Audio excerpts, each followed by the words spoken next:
임종원 전 차장이 내일 어떤 내용을 중점적으로 이 검찰 조사를 받게 될지 취재 기자와 함께 이야기 나눠보겠습니다.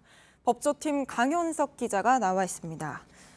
강 기자, 임 전 차장은 양승태 전 대법원장과 수시로 독대하면서 직접 지시를 받은 걸로 알려져 있는 인물이죠. 벌써 법원 자체 조사만 3차례에 이번 검찰 수사까지 임 전 차장에게 제기된 의혹이 한두 가지가 아닙니다.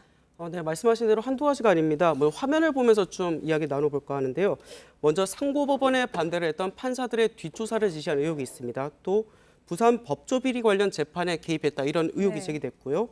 또 정은호 게이트에 연루된 이 판사에 대한 수사 확대를 막으려고 시도했다는 의혹도 있습니다. 또 이번 국감에서도 또 여러 차례 이야기가 제기된 그 공보관실 운영비를 현금화해서 비자금을 조성했다는 의혹도 있고요. 또 헌법재판소 평의 내용을 파견 판사로부터 빼돌려서 보고를 받았다 이런 의혹도 있습니다. 네, 거의 양승태 사법부가 받고 있는 각종 의혹에 모두 연루됐다는 의심을 받고 있는 셈이네요. 그렇습니다. 그런데 이제 가장 문제라고 지적되는 부분이 바로 이른바 재판 거래 의혹입니다. 네. 저희도 계속 전해드렸는데 이 재판 거래 의혹 중에서 가장 중요하고 또 수사도 많이 진행이 된 부분이 그 일제 강제징용 피해자들이 전범기업 상대로 낸 소송을 박근혜 정부 청와대 뜻대로 고의로 지연시켰다 이런 의혹이죠. 네, 그렇습니다. 이 소송은 일단 설명을 드리자면 강제징용을 했던 그 일본 전범 기업들의 과연 손해배상 책임이 있는지를 민사적으로 따져 묻는 그런 재판이었습니다. 이미 대법원이 책임이 있다는 결론을 한 차례 내렸고 그 파기환송심도 여기에 맞춰서 같은 결론을 내렸는데요. 2013년 8월에서 9월 무렵 이 사건이 다시 대법원에 넘어오게 됩니다. 그리고 지금까지 5년 넘게 아무런 결론도 나지 않고 있습니다.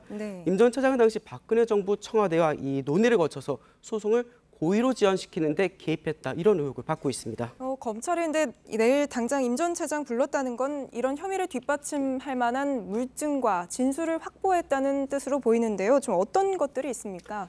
네, 일단 2013년 하반기 상황을 한번 다시 살펴보겠습니다. 그 대법원에 소송이 접수된 뒤인 2013년 9월 강제 노동자 관련 판결 외교부와의 관계란 문건이 만들어집니다. 이 문건에는 외교부에 절차적 만족감을 주자, 또 해외 송달을 핑계로 심리 불속행 기간을 넘기도록 하자 이런 지연에 대한 내용을 담고 있습니다. 그 뒤 한 달 뒤인 2013년 10월 29일 그 임 전 차장이 청와대를 직접 찾아가서 주철기 당시 청와대 외교안보수석과 만나서 소송 관련 논의를 하게 됩니다. 그리고 12월에는 당시 차한성 법원행정처장이 그 김기춘 당시 비서실장과 이른바 삼청동 공관회동이라는 것을 하게 되는데요. 검찰은 당시 2013년 하반기에 벌어졌던 일련의 과정들이 모두 소송 지연을 위한 것이다 이렇게 보고 있습니다. 이런 강제징용 사건 말고도 또 다른 재판 거래 의혹 제기된 사건이 꽤 많지 않습니까? 대표적인 게 또 어떤 게 있죠? 네, 대표적인 게 원세훈 전 원장의 그 선거법 위반 사건이었습니다. 이 사건은 선거법 위반 여부가 인정되는지에 따라서 당시 박근혜 정부가 과연 적법하게 출범을 한 것인지 따져 물을 수 있는 그런 성격의 재판이었습니다. 2심 재판에서는 선거법 위반 여부가 유죄로 인정이 됐는데요.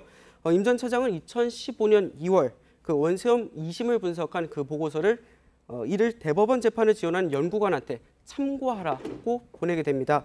검찰은 행정 업무를 맡아온 그 법원행정처와 재판 지원 업무를 맡아온 연구관실이 서로 연결되는 중요한 고리라고 보고 있습니다. 네, 지금 강 기자 말한 내용을 보니까 과연 이런 것들을 임 전 차장 혼자 선에서 결정할 수 있는 문제였는가 이렇게 검찰이 좀 의심을 하고 있는 거군요. 이미 조사를 받은 판사들 중에서는 양승태 전 대법원장의 직접 지시를 받았다고 인정한 사람도 있고 또 이 양 전 원장의 지시를 빼곡하게 적은 업무 수첩도 검찰이 확보한 상황이지 않습니까? 네, 그렇습니다. 네, 그런 상황에서 임 전 차장이 이제 어떤 진술을 할지가 내일 조사의 핵심이 되겠군요. 잘 들었습니다. 지금까지 강현석 기자였습니다.